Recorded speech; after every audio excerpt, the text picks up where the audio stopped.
ang may init na aksyon sa customs check. Problema sa cargo congestion sa NAIA, patuloy na tinutugunan ng Bureau of Customs. Kumpanyang Pear Cargo nagpoproseso ng 50 hanggang 80,000 kilo ng mga kargamento araw-araw. Milyon-milyong pisong halaga ng high-grade marijuana at sabon na itinago sa mga lubid, magkahiwalay na nasabat ng customs sa Clark at NAIA. Full digitalization ng BOC, target ni Commissioner Ariel Nepomuceno para matuldukan na ang smuggling sa bansa. BOC at Armed Forces of the Philippines pumirma na ng kasunduan para mas palakasin ang pagbabantay kontra smuggling. Joint Action Plan para naman sa mas epesyente at pinalakas na palitan ng kalakal sa pagitan ng Pilipinas at Israel, pinirmahan na rin ng BOC at Israeli Customs Directorate. Panuntunan para sa mga international vessels na gagamitin sa pag-install at pag-aayos ng submarine cable sa bansa. Mas pinasimple ng BOC para mapabilis ang mga proyekto. Mga natatanging kawani at tanggapan ng Port of Manila binigyan ng pagkilala matapos maabot muli ang lampas target na koleksyon nitong Hunyo. BOC Port of Zamboanga may bagong district collector na. Ilang pares ng mga sungay at ulo ng usa naharang ng customs sa isang dayuhan sa NAIA. Mga tips at mainam na pormahan sa airport para mas mabilis na makalusot sa security check bago ang inyong flight. Ituturo namin sa inyo sa Know Before You Go. At sa good news tayo! Customs Commissioner Ariel Nepomuceno personal na tumanggap ng parangal bilang Asia's Outstanding Leader for Customs Modernization and Public Service. Mula sa pagharang ng smuggling hanggang sa pag-iingat sa inyong mga balikbayan box, bawat container na dumadaan sa ating mga port may kwento ng malasakit at proteksyon. Hindi lang ito tungkol sa koleksyon o kumpiskasyon. Ito ay para sa inyo, sa mga biyaherong humihingi ng gabay, sa mga pamilya ng OFW na naghihintay ng padala, at sa bawat Pilipinong may boses na nais pakinggan. Dito ilalatag natin ang katotohanan, aaksyonan ang inyong mga hinaing, at ipapakita ang tunay na serbisyo publiko. Dahil sa Bureau of Customs, bawat kilos ay may saysay. Ako po si Carlo Lorenzo. Sasamahan kayo at magsisilbing boses ninyo dito sa Customs Check.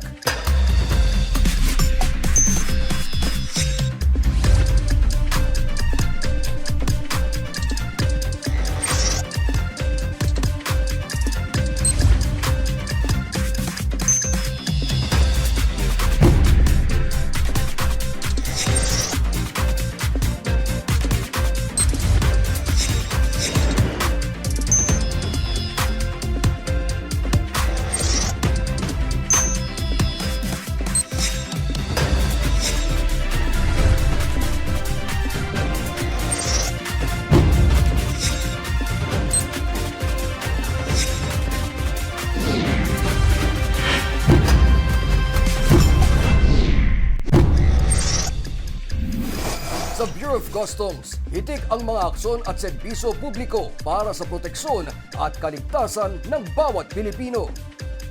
Pasadaanan natin ang mga kwento sa likod ng malalaking headlines dito sa Customs Balitaan.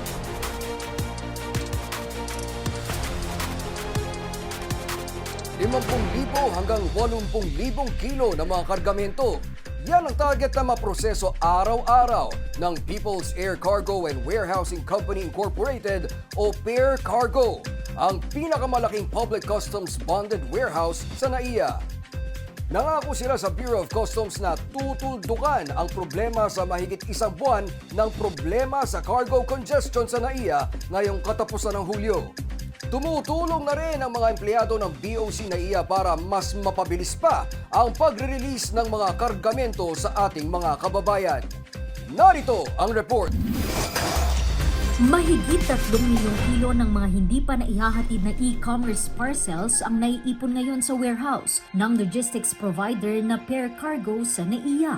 Ayon kay Bureau of Customs Commissioner Ariel Nepomuceno, hindi mga balikbayan box ang karamihan sa mga ito kundi maliliit na parcels na naglalaman ng iba't ibang produkto, kabilang ang mga gamot at iba pang special cargo na hinihintay ng mga negosyo at ordinaryong mamamayan. Bagamat wala umanong direktang kinalaman ng Bureau of Customs sa pagkaantala ng delivery, kumilos ang ahensya matapos makatanggap ng maraming reklamo mula sa publiko. Ayon sa BOC, nagsimula ang backlog matapos isara ang isang malaking warehouse sa loob ng airport complex bunsod ng airport redevelopment at iba pang legal concerns. Dahil dito, inilipat sa Pair Cargo ang malaking volume ng cargo na dating pinoproseso ng naturang pasilidad. Bilang pinakamalaking cargo handler sa NAIA na may tinatayang 80% market share, sinabi ni Nepomuceno na na-overwhelm ang operasyon ng kumpanya sa biglaang pagdagsa ng mga shipment. Nagkaroon sila ng kakulangan sa espasyo kung saan nila ginagawa yung tinatawag na staging area, stripping, kung saan nila ibinababa yung mga kargamento na nasa loob ng mga containers na dumadating mula sa ibang bansa. Dahil kulang ang kanilang espasyo, naipon yung mga pumapasok pang bago ng mga containers at hindi nila ito basta-basta mailabas at magkaroon ng stripping. Ibig sabihin yung iniisa-isa nila yung mga kargamento, hindi nila magawa yan dahil nga may kakulangan sa espasyo. Bukod kasi sa 3 million kilo ng mga backlog, may dumarating pang 300,000 hanggang 450,000 kilo ng bagong cargo araw-araw. Dahil dito personal na nakipagpulong si Commissioner Nepomuceno sa pamunuan ng Pair Cargo upang humingi ng agarang solusyon sa problema. Ang pangako ng Pair Cargo, katapusan ng Hulyo ay maayos na ang problema sa mga cargo. So nangako naman sila na gagawin nila every day, araw-araw, meron silang 50 to 80,000 kilos na ipoproseso doon sa mga nakabitin. Hopefully daw within the end of July, halos matapos na nila yung problema. Sana naman matapos po nila. Nasolusyonan na rin daw ang problema sa kakailanganing espasyo matapos pumayag ng ibang establishmento sa NAIA na gamitin ang kanilang complex para gawin ang staging ng mga cargo. Extended din ang working hours ng mga empleyado ng BOC NAIA para tulungan ang Pair Cargo sa kanilang mga backlog. Sinabi rin ni Nepomuceno na mahalagang marisolba agad ang sitwasyon dahil kabilang sa mga nakabinbing shipment ang mga gamot at iba pang special cargo na inaasahan ng mga ospital, klinika at negosyo. Bagamat hindi direktang mandato ng Bureau of Customs ang operasyon ng private warehouse, sinabi ni Nepomuceno na interes ng pamahalaan na matiyak na makarating sa tamang oras ang mahalagang kargamento sa mga nangangailangan. Papakausap ko pang muli sa Pair Cargo na sana kung kaya naman, hindi dapat singilin yung ating mga kababayan dahil labas po sila sa problema Dahil nagtiwala po sila sa sistema ng logistics ng private sector, dapat hindi naman sila ang maparusahan dun sa delay na wala naman po silang kinalaman dun sa delay. Umaasa naman ang Bureau of Customs na sa pagtutulungan ng pamahalaan at ng private logistics provider ay tuluyan ng mababawasan ng backlog at maibabalik sa normalang pagproseso at paghatid ng mga shipment. Walang makalulusot sa mahigpit na pagbabantay ng Bureau of Customs sa mga pantalan at paliparan para masawata ang mga tangkang pagpuslit ng mga kontrabando sa bansa. Sa NAIA, bistado ang mahigit 14 na milyong pisong halaga ng hinihinalang sabu na itinago pa sa loob ng shipment ng lubid. Habang sa Port of Clark naman, timbog ang mahigit 10 milyong pisong halaga ng marijuana resin at kush. Narito ang report. Nasabat ang parcel sa isang international cargo facility sa loob ng NAIA complex matapos itong ma-flag batay sa impormasyong ipinasa ng Philippine Drug Enforcement Agency o PDEA. Nakadeklara ang shipment bilang plastics and ropes pero sa pisikal na inspeksyon, tumambad ang mahigit 2 kilo ng pinaghihinalaang shabu na itinago sa loob ng mga spool ng lubid. Tinatayang aabot sa mahigit 14 na milyong piso ang halaga ng mga nasabat na iligal na droga na agad namang itinurn over sa PDEA para sa laboratory examination at karagdagang investigasyon. Isinagawa ang operasyon sa pakikipagtulungan ng PDEA, NAIA Interagency Drug Interdiction Task Group, PNP, NBI, Bureau of Immigration at iba pang katuwang na ehensya bilang bahagi ng pinalakas na kampanya laban sa iligal na droga.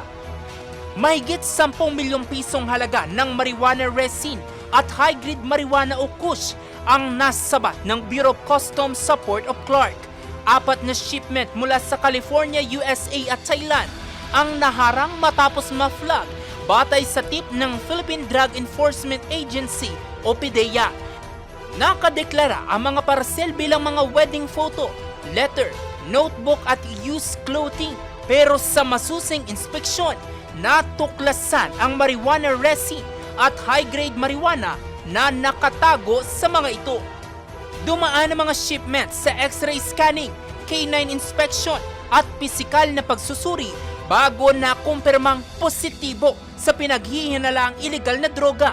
Agad namang itinurn over sa PDEA ang mga nasabat na sangkap para sa karagdagang laboratory examination habang naglabas ang Bureau of Customs ng mga warrant of seizure and detention laban sa mga shipment. Ayon kay Customs Commissioner Ariel F. Nepomuceno, patuloy na pinaiigting ng ahensya ang pagbabantay sa mga air express shipment upang maharang ang pagpasok ng mga illegal na droga at iba pang kontrabando sa bansa.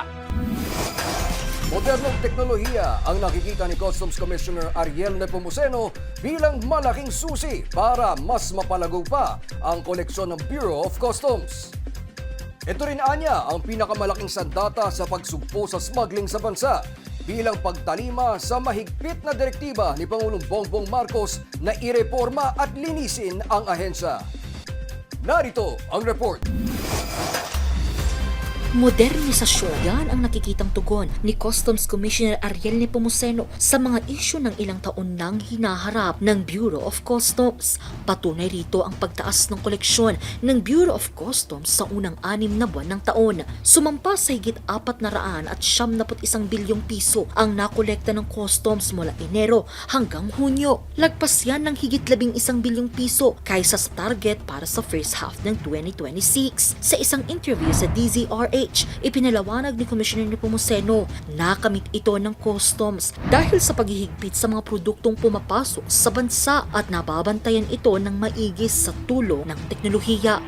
Tinanong din ni Pangulong Bongbong Marcos, siya nag-utos, siya rin lagi nagtatanong siyempre kung paano natin na-meet yung target. Paano nagagawa?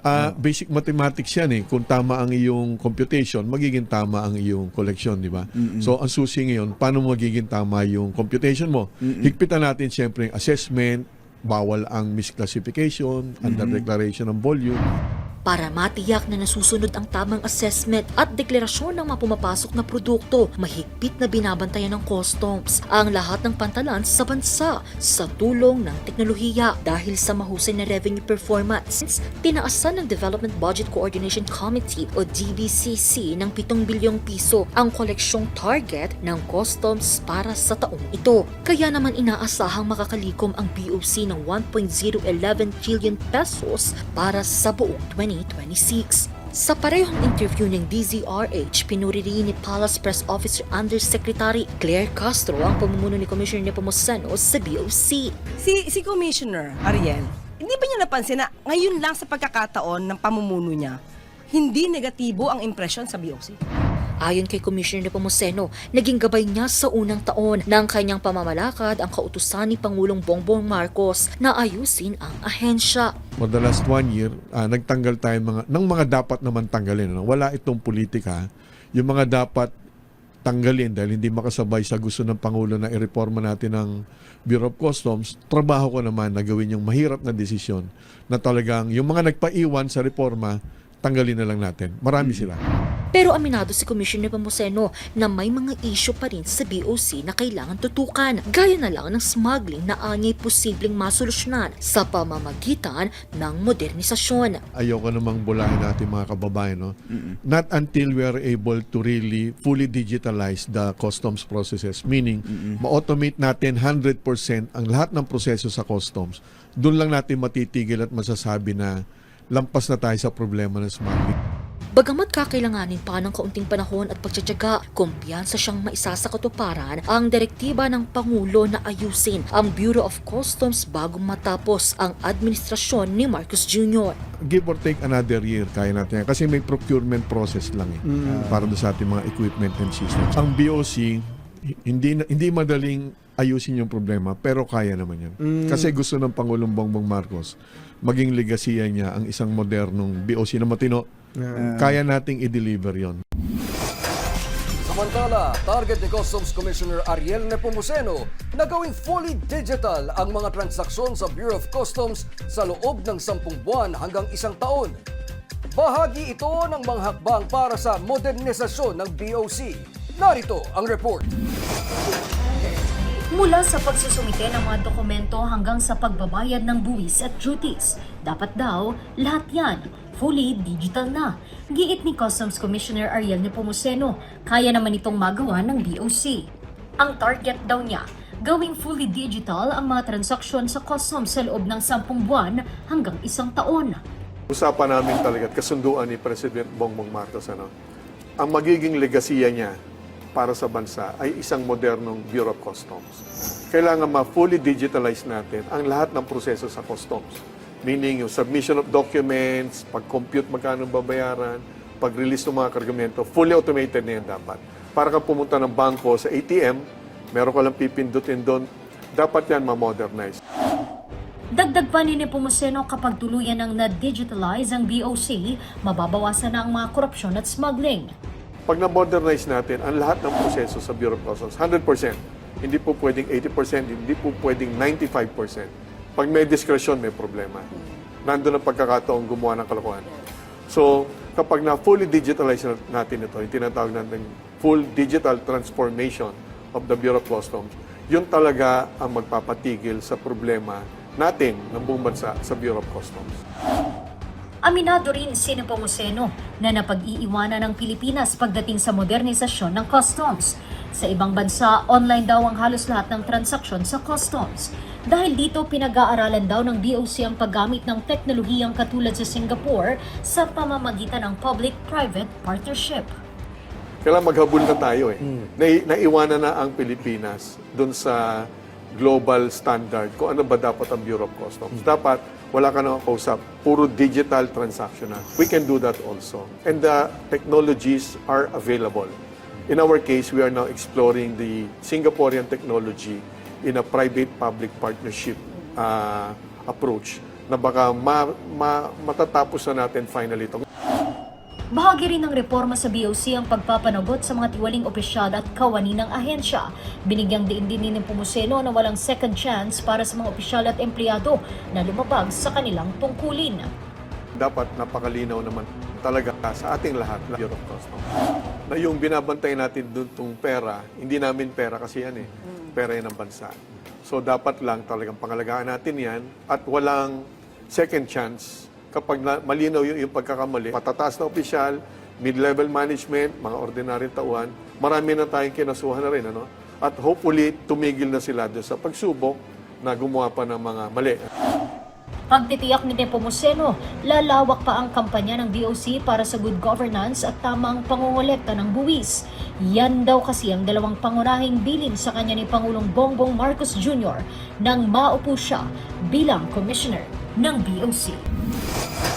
Pinuri ni Customs Commissioner Ariel Nepomuceno ang Naval Command Western Mindanao ng Philippine Navy matapos ang matagumpay na pagharang nito sa mahigit 474 million pesos na halaga ng mga hindi dokumentadong sigarilyo sa karagatan ng Western Mindanao.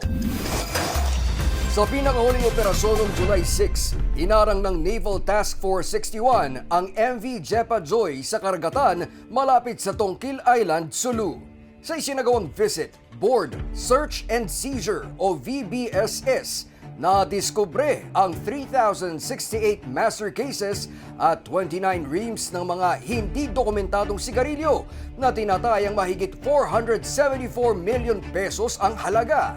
Dinala ang bangka at 4 nitong crew sa Port of Zamboanga para sa kaukulang investigasyon at pagsasampa ng mga kaso.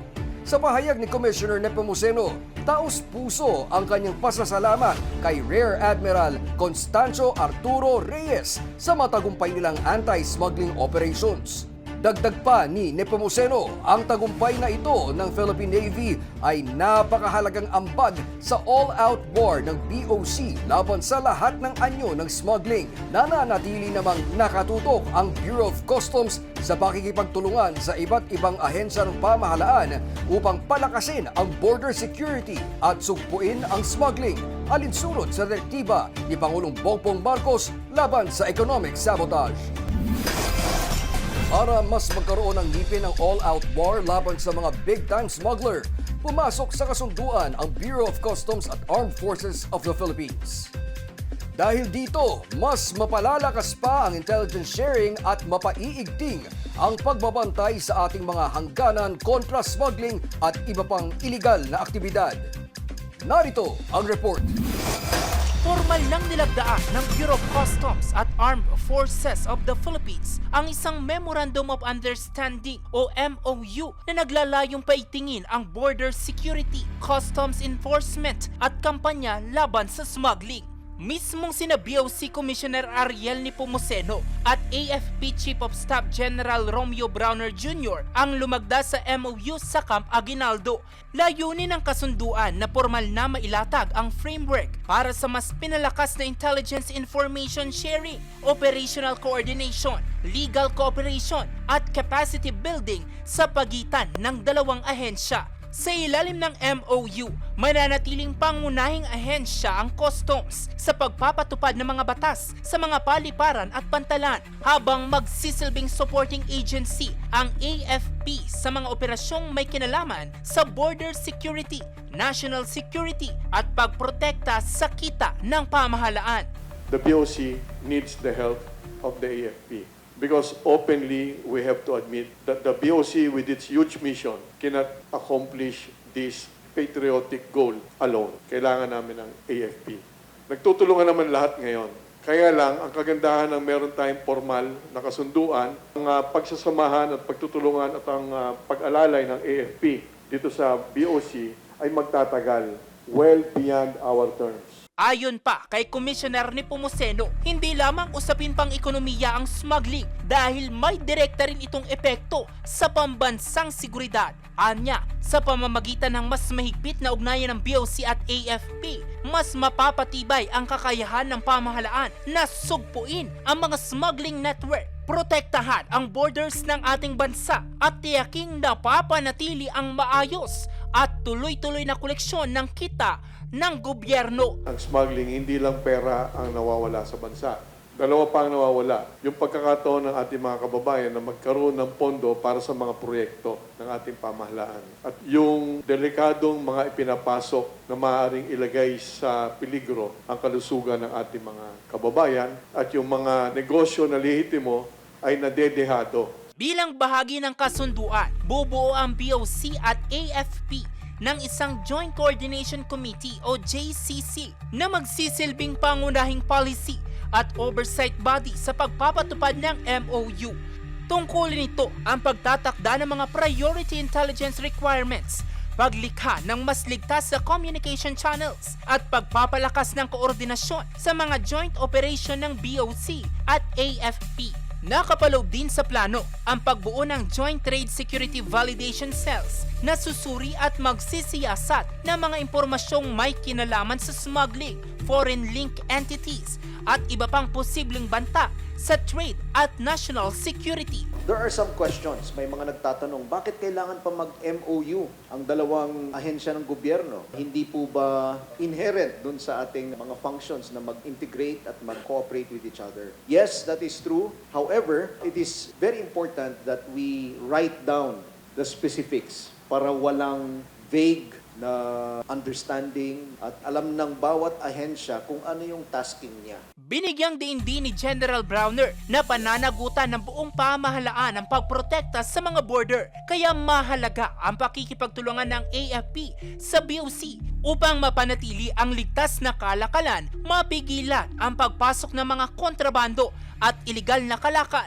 at mapangalagaan ang pambansang interes. In order for us to be able to address these threats effectively, we will also have to deal with them in a joint, collective manner. Kumpiyansa naman ang BOC na magiging daan ang partnership na ito sa mas mabilis na palitan ng impormasyon at mas epektibong operasyon laban sa mga magtatangkang magpuslit na mga kontrabando sa bansa. Ayon kay Commissioner Nepomuceno, siguradong magdadalawang isip na ang mga smuggler at sindikato ngayong kasanggana nila sa pagbabantay ang militar. Pumasok sa formal na kasunduan ang Bureau of Customs at Israel Customs Directorate para sa isang joint action plan na magiging unang hakbang sa pagbuo ng Authorized Economic Operator Mutual Recognition Arrangement sa pagitan ng Pilipinas at Israel. Layunin ng kasunduan na ilatag ang framework para sa pagsasagawa ng technical assessment at validation visits ng BOC at Israeli Customs sa isa't isa. Oras na makumpleto ang pag-aaral, target ng dalawang bansa na isapinan na ang kanilang Mutual Recognition Arrangement o MRA. Target nito na mapabilis ang customs clearance para sa mga qualified exporter at importer, mabawasan ang hindi na kinakailangang inspeksyon at mapalakas ang seguridad sa supply chain sa parehong mga pantalan. Ayon kay Customs Commissioner Ariel Nepomuceno, magbubukas ang partnership na ito sa mas maraming oportunidad para sa mga Pilipinong negosyante at magpapahusay sa kalakalan sa pagitan ng dalawang bansa. Inaasahan ding makatutulong ang kasunduan sa pagpapalakas ng trade and investment maging sa modernisasyon ng customs services ng Pilipinas. Susunod, ilang sungay at ulo ng usa nasabat ng customs mula sa isang dayuhan sa NAIA. Mga panuntunan para sa mga barkong ginagamit sa pag-install at pagsasaayos ng mga submarine cable pinasimple ng customs. Attorney Manuel Zurbito Jr. formal nang naupo bilang bagong district collector ng Port of Zamboanga. Yan at iba pang balita sa pagbabalik ng Customs Check.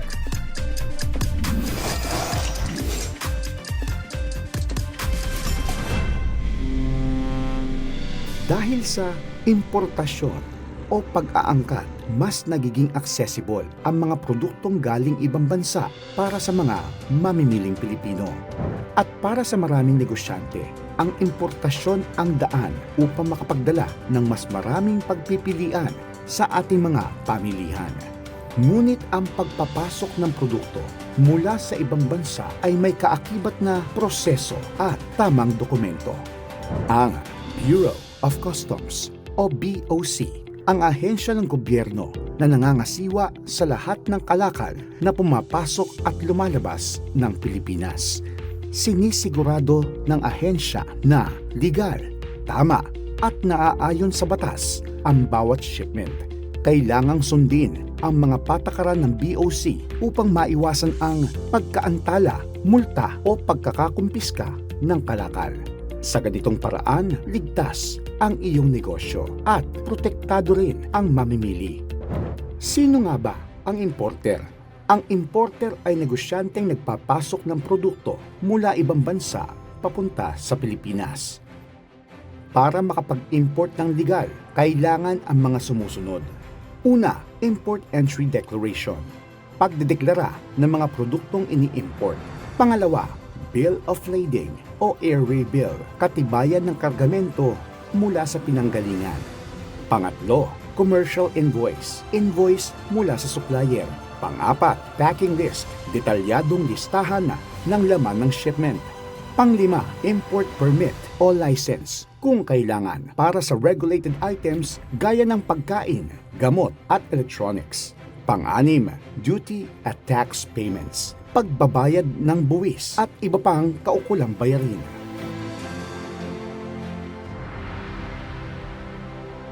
Narito ang simpleng proseso ng importasyon. Step 1, magrehistro sa BOC. Kumuha ng importer accreditation sa BOC. Step 2, ihanda ang mga dokumento, invoice, bill of lading, packing list, at import license o permit kung kinakailangan. Step 3, i-file ang Import Entry Declaration sa BOC E2M system o sa tulong ng customs broker, isang lisensyadong profesional na tumutulong sa pagproseso ng papeles. Step 4, Customs Inspection at Release.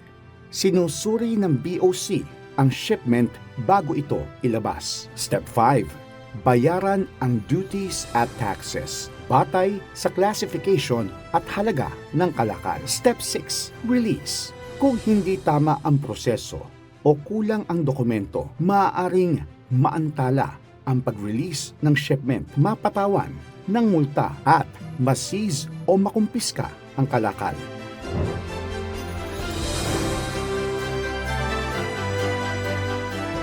Mga praktikal na tip sa mas maayos na importasyon, gumamit ng tamang HS code para sa classification. Siguraduhing kumpleto at legal ang dokumento. Kumonsulta sa Customs Broker o BOC Help Desk. Ang importasyon ay malaking oportunidad para sa negosyo. Ngunit ito ay dapat na legal, maayos at transparent upang maprotektahan ang iyong negosyo at ang buong pamilihan. Katuwang mo ang Bureau of Customs. Isang mensahe at serbisyo publiko mula sa Bureau of Customs. Tapat sa serbisyo, nagpapaalala para iwas perwisyo. May nais ka bang iparating kay COM? I-report na yan kay COM. Bureau of Customs. Serbisyong may integridad.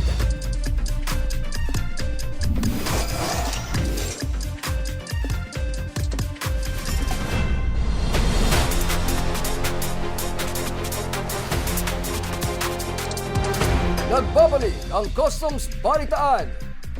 Nasabat ng Bureau of Customs sa NAIA Terminal 3 ang 5 pares ng sungay at ulo ng USA mula sa isang Canadian national. Ayon sa mga otoridad, napag-alamang walang kaukulang import permit ang mga ito na kailangan para sa legal na pagpasok ng wildlife specimens, mga bahagi nito at iba pang byproduct. Paliwanag ng dayuhang pasahero, ipanreregalo niya sana ang deer trophies sa kanyang bayaw na nandito sa Pilipinas. Nailunsad ang operasyon sa pakikipagtulungan ng Customs sa Department of Environment and Natural Resources o DENR. Agad na isinailalim sa documentation at investigasyon ang mga nakumpiskang deer trophies. Samantala, na-turnover na ng BOC NAIA sa DENR-NCR ang mga nakumpiskang hinihinalang agarwood chips, chainsaw units at wildlife byproducts na walang kaukulang permit at dokumento. Kasama rito ang 2 pares ng bungo at sungay ng ram species. Naharang ng BOC ang mga kargamento matapos matuklasang kulang ang mga kinakailangang dokumento ng mga ito para legal na mapasok sa bansa. Isinagawa ang turnover alinsunod sa Wildlife Resources Conservation and Protection Act, Revised Forestry Code of the Philippines at Chainsaw Act. Hindi lang sa paghaharang ng mga kontrabando natatapos ang laban ng Bureau of Customs kontra smuggling. Ayon kay Customs Commissioner Ariel Nepomuceno, mas pinalalakas ngayon ng pamahalaan ang pagsasanib puwersa ng iba't ibang ahensya upang habulin at mapanagot hindi lang ang mga runner, kundi pati na ang mga utak ng malalaking sindikato ng smuggling. Narito ang report. Sunod-sunod ang mga malalaking operasyon ng Bureau of Customs sa mga nakalipas na buwan, mula sa bilyong-bilyong pisong halaga ng mga iligal na sigarilyo, mga nasabat na droga, hanggang sa mga smuggled na agricultural products at iba pang kontrabando. Pero ayon kay Customs Commissioner Ariel Nepomuceno, hindi kayang labanan ng isang ahensya lamang ang malalaking smuggling syndicates.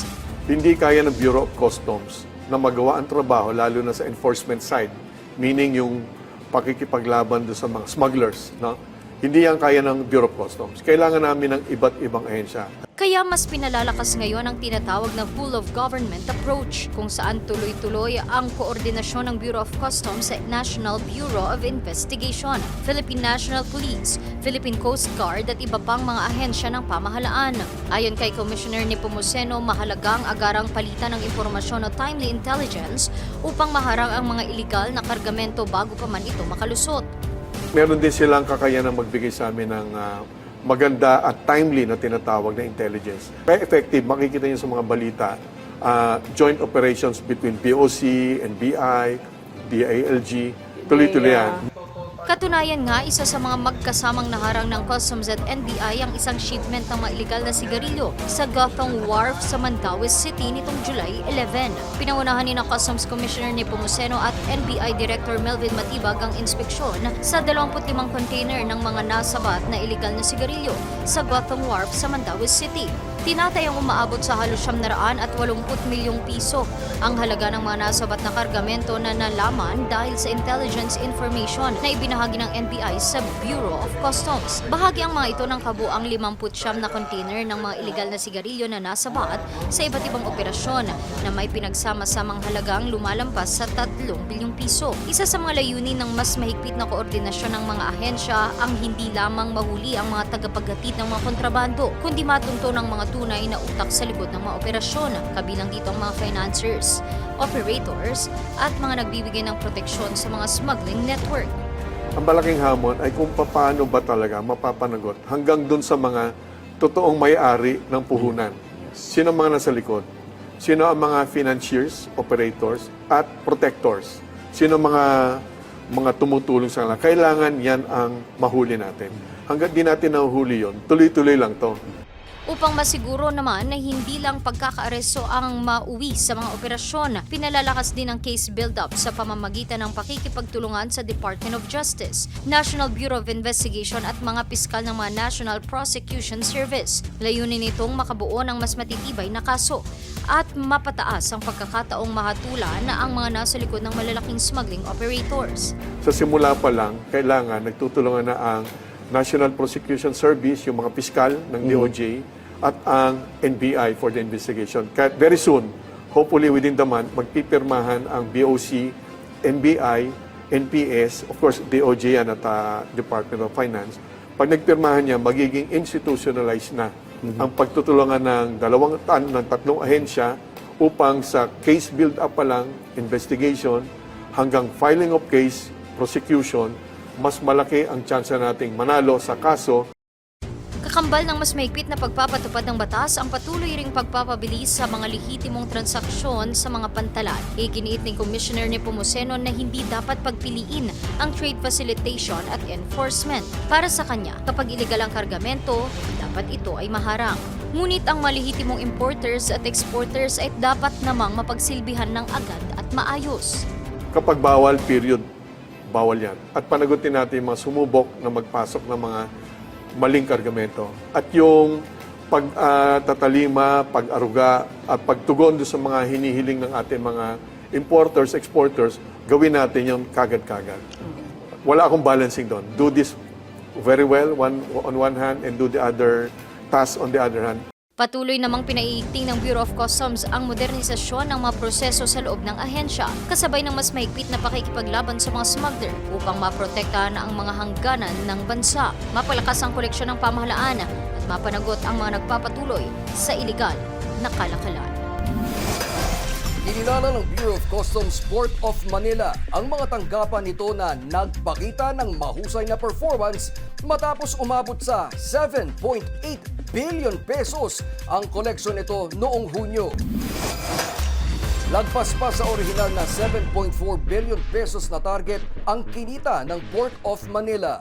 Kaya pinangunahan mismo ni District Collector Rizalino Jose Torralba ang paggagawad ng Certificates of Commendation sa mga opisinang nakatulong sa pagkamit ng mataas na koleksyon.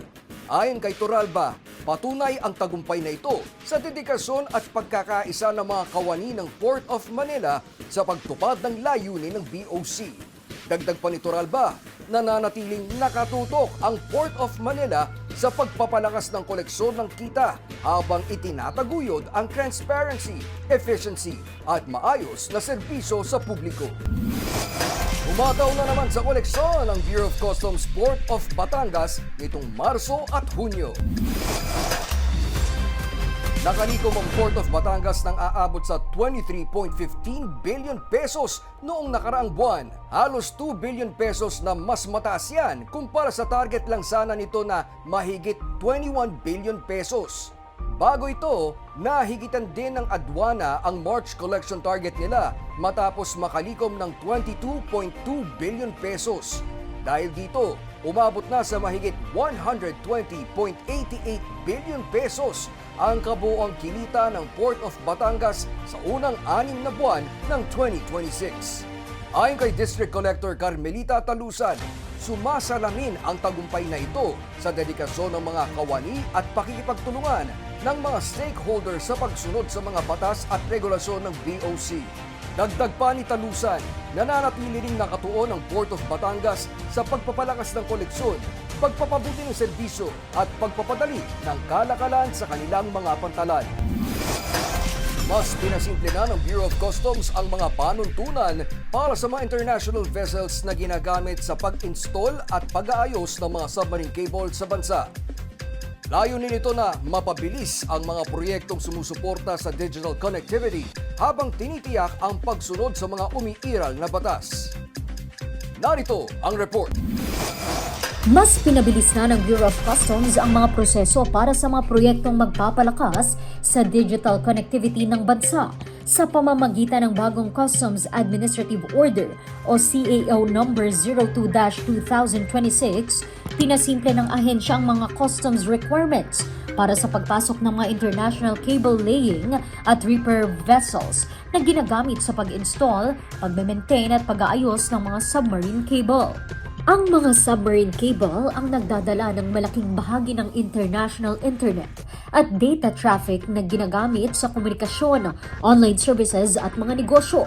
Sa ilalim ng bagong panuntunan, maaaring makapasok sa Pilipinas ang mga kwalipikadong foreign cable laying at repair vessels nang hindi muna nagbabayad ng import duties at taxes basta't gagamitin lamang sa mga otorisadong submarine cable projects at ilalabas din ng bansa pagkatapos ng operasyon.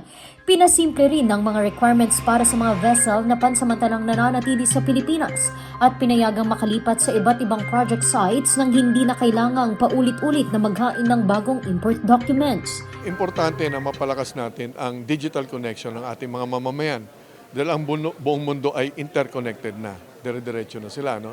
Kaya ang Bureau of Customs, kami naman, ang kailangan namin gawin ay pag-aangin yung trabaho ng mga gustong magtayo ng infrastruktura dito sa atin, in particular yung cable laying.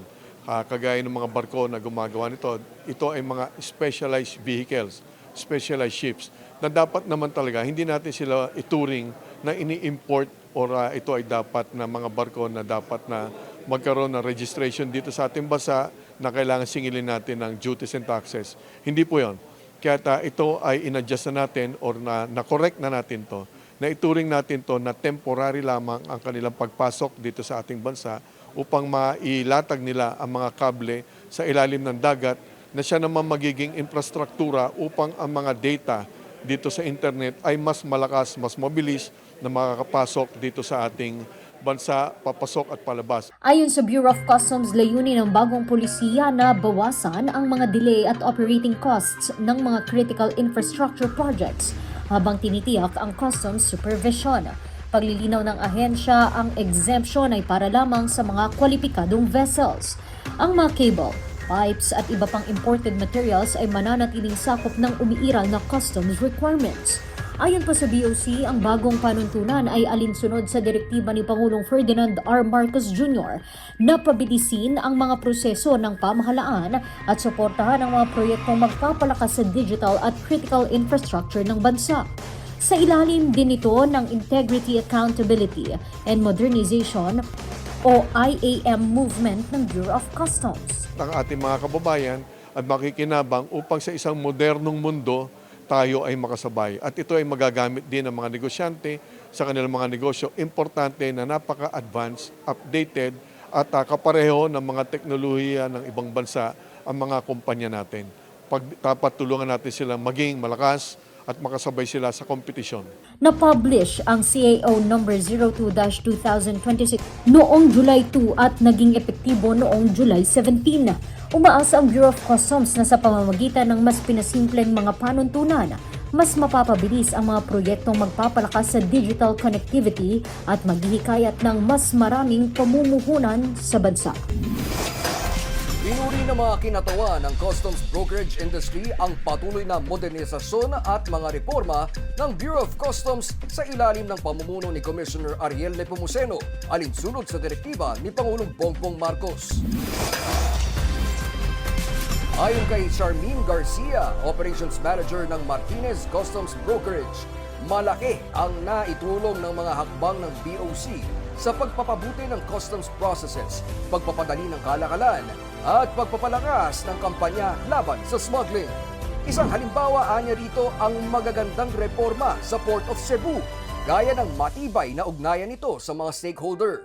Binigyang diin naman ni Attorney Ferdinand Acejo Nage, Managing Partner ng Nage, Malik, Manawa and Associates Customs Brokers, ang positibong epekto ng modernisasyon ng ahensya at pagpapatupad ng international standards sa proseso ng BOC. Malinaw raw na nakikita at nararamdaman ngayon ng stakeholders ang mga bunga tulad na lamang sa operasyon ng Port of Limay na nagtagumpay hindi lamang sa pagtamo ng mga target sa koleksyon kundi pati na sa pagpapabilis ng mga proseso para sa mga negosyo.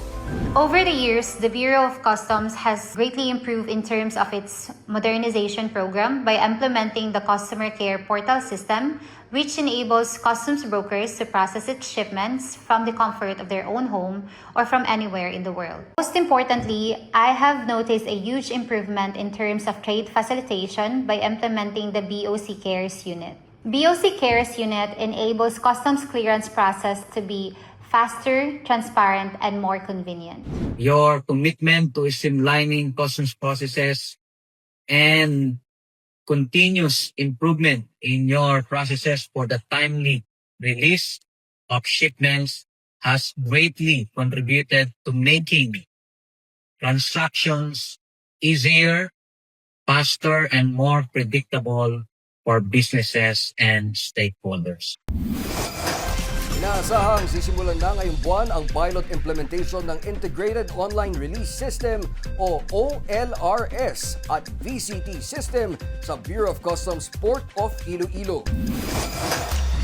Nakipagbulong na ang kinatawan ng Visayas Container Terminal o VCT sa BOC Port of Iloilo para talakayin ito. Layunin ng integrated system na mas pabilisin ang cargo clearance, mabawasan ang processing time at mapaghusay ang paghahatid ng serbisyo ng Port of Iloilo.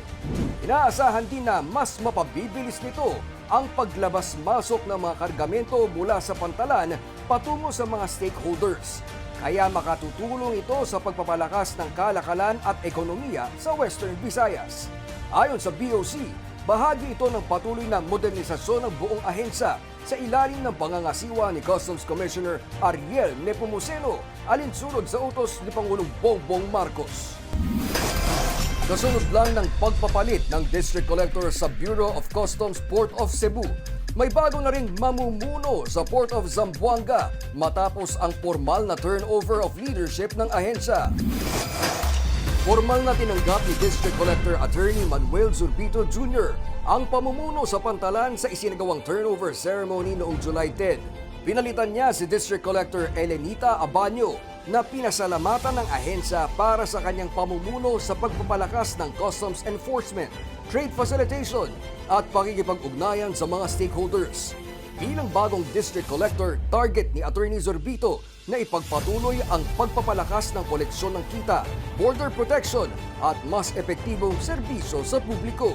Ayon sa Bureau of Customs, sumasalamin ang maayos na transition ng pamumuno sa patuloy na pagpapatupad ng mga reforma sa ilalim ng integrity, accountability, and modernization o IM agenda ni Commissioner Ariel Nepomuceno, alinsunod sa utos ni Pangulong Bongbong Marcos.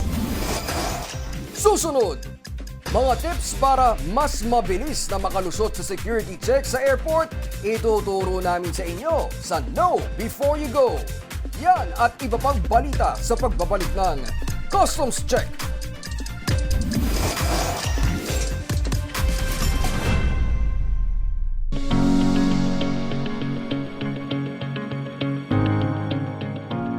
Sa bawat balikbayan box, sa bawat imported goods, at sa bawat pasalubong mula sa ibang bansa, May isang ahensya na nangangasiwa at nagbabantay sa lahat ng mga produkto o kalakal na pumapasok at lumalabas ng Pilipinas. Ito ang Bureau of Customs o mas kilala natin bilang Customs. Sa tuwing nagpapadala ng balikbayan boxes ang ating overseas Filipino workers sa kani-kanilang mahal sa buhay, nakaagapay ang Bureau of Customs upang maihatid ng tama ang mga kahong bunga ng kanilang pangarap at paghihirap sa ibang bansa. Kaya't ang pinagkatiwalaan ng OFWs na forwarders o mga negosyante ang siyang dapat na magbayad ng mga kaukulang buwis na sinisingil ng shipping lines, airlines at operators ng ating pantalan at paliparan na kasama na sa binayaran ng ating OFWs. Ang buwis na ito ay makatutulong para mapondohan ang mga proyekto ng pamahalaan para sa mga Pilipino. Sa tuwing may binibili naman tayong imported items sa iba't ibang e-commerce sites, katuwang din ang Bureau of Customs para siguraduhin maprotektahan ang mga mamimili laban sa fake goods at siguruhin makarating ng maayos ang mga inorder na produkto. Ang mga negosyanteng importer naman ang siyang dapat magbayad ng kaukulang buwis sa gobyerno kung ang import tax ay kasama na sa binayaran sa pag-check out ng inyong items. At sa tuwing may bitbit na gamit o pasalubong ang mga turista papasok ng Pilipinas, nakabantay ang ating Bureau of Customs para mapigilan ang pagpasok ng mga iligal at peking mga produkto. Ang Bureau of Customs din ang unang depensa ng bansa laban sa iligal na droga sa ating mga border.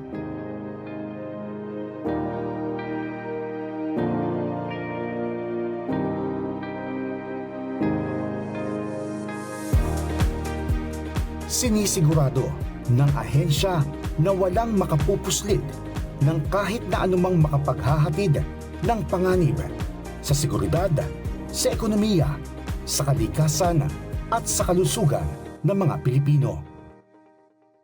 Ang mga buwis na binabayad sa ahensya ng customs ang siyang ginagamit ng ating gobyerno para pondohan ang mga proyekto para sa edukasyon, para sa mga ospital, para sa paggawa ng mga kalsada, at para sa iba pang serbisyo para sa mamamayang Pilipino. Hanggat may mga ipinapasok at inilalabas na mga produkto sa ating bansa, makasisigurado tayong nariyan ang Bureau of Customs na handang magserbisyo ng tapat, ng may integridad at buong pusong poprotektahan ang bawat Pilipino. May nais ka bang iparating kay COM? I-report na yan kay COM. Bureau of Customs, serbisyong may integridad.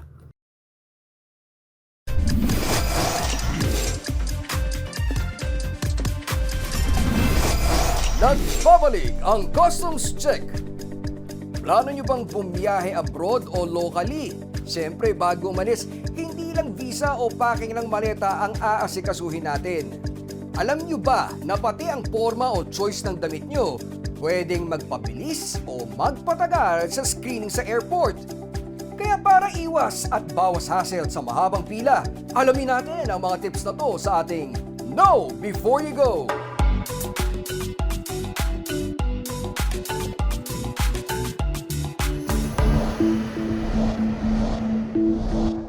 Marami ang nagtatanong kung may dress code ba kapag ang pasahero ay dadaan sa airport security check. Ang sagot, wala. Pero ang tamang pananamit at maayos na paghahanda ay makatutulong para maging mas mabilis at walang aberya sa screening. Mas mainam na magsuot ng simple at komportableng damit. Iwasan ang mga kasuotang maraming metal o mahirap tanggalin dahil maaari itong magpabagal sa security screening.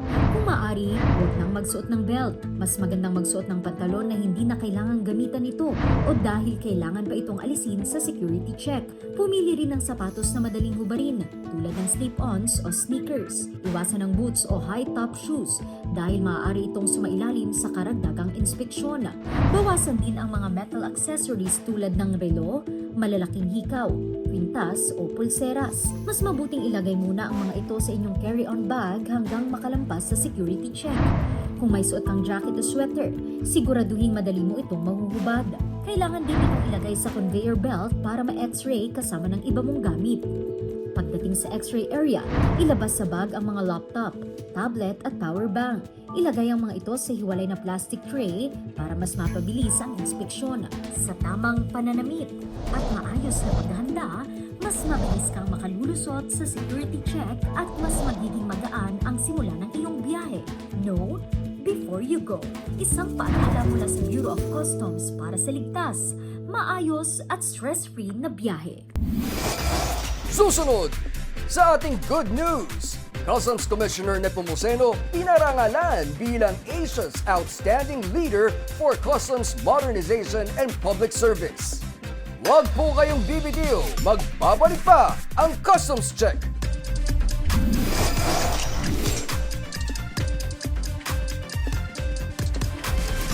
Mabuhay and welcome to the beautiful islands of the Philippines.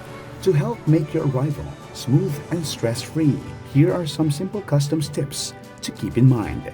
Things you can bring, things you can't, what you need to declare, and what steps to take if your items are held. The Bureau of Customs, or BOC, is the friendly team tasked with checking baggage and goods entering the country. Their role is to protect everyone's safety, prevent prohibited items from coming in, and ensure proper declarations are made. When you arrive, certain items need to be declared.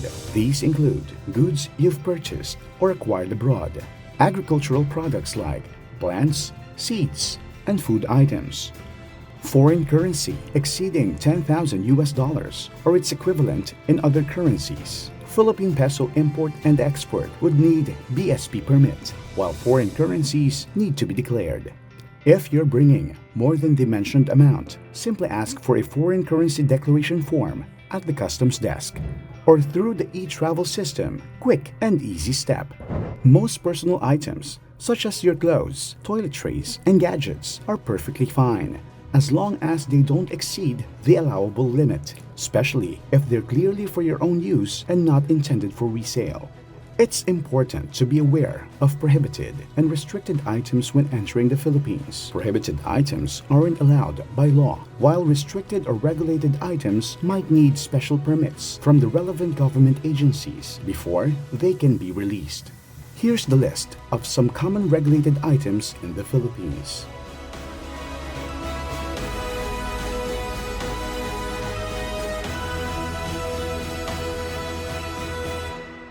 Customs officers might need to hold or confiscate something from your baggage. Don't worry, it's all part of the process. To avoid these hassles, check regulatory agencies for specific limits as the implementing agency, while the BOC is required to follow and implement prescribed limits. Confiscated items are turned over to regulatory agencies, while others are subject to BOC disposal through donation, auction, or condemnation. If you need help, you can contact the Bureau of Customs Customer Assistance and Response Service. Hotline number 02-8705-6000. Email boc.cares@customs.gov.ph. Always declare when necessary. Steer clear of prohibited items. And don't hesitate to ask for help if you're ever unsure. Welcome to the Philippines. Hope you have a wonderful stay. A public service announcement from the Bureau of Customs. Protection in action. Service you can count on. Your voice matters. Report issues or feedback directly to the Commissioner. The Bureau of Customs. Integrity in service.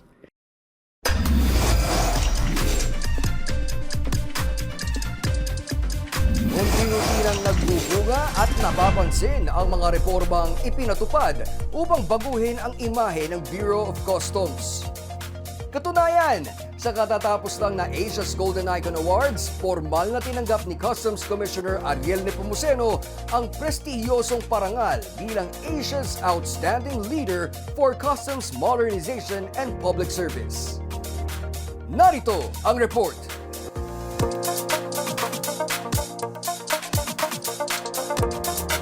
He is Asia's outstanding leader for customs, modernization, and public service, Commissioner Ariel Nepomuceno.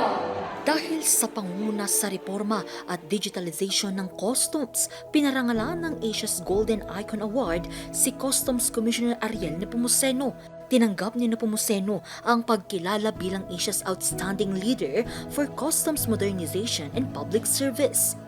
Mula nang maupo bilang commissioner ng BOC, pinangunahan ni Nepomuceno ang digitalization ng mga proseso sa customs, pagpapatibay ng border protection at pagpapalakas ng enforcement operations. Isinulong din niya ang para mapaigting ang integridad, transparency at pananagutan sa loob ng ahensya.